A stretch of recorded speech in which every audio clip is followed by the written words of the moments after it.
Bienvenue dans Chronique et Histoire. Aujourd'hui, je vais vous raconter une histoire intitulée « La vieille dame et son chien ».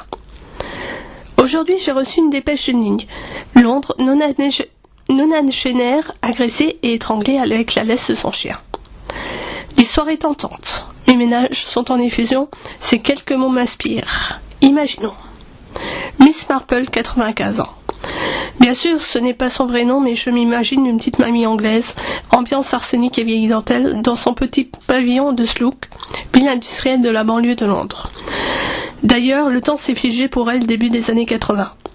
Sur la table basse du salon, un exemplaire du Daily Mirror parle encore du mariage de Charles et Diana.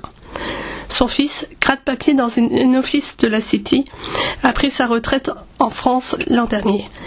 Elle l'appelle toujours mon gamin quand il lui téléphone et lui peint ses deux joues dès qu'il franchit le seuil de la maison familiale. Elle reçoit ses amis pour la partie hebdomadaire de bridge, se rend aux offices religieux de la paroisse du quartier et ses journées sont ponctuées par les sorties de son chien, un vieux corneau tenant plus du boudin de porte que du corgi frais et fringant qu'il eût été.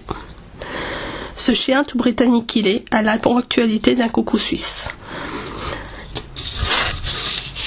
La vieille dame suit toujours le même itinéraire pour la promenade.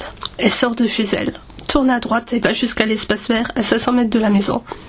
Elle s'arrête près du plan d'eau où elle balance le pain dur qui lui reste de son petit déjeuner au canard, s'assoit sur un banc, toujours le même, d'où elle guette les enfants jouant dans le bac à sable, puis fait le tour du pâté de maison avant de rentrer chez elle.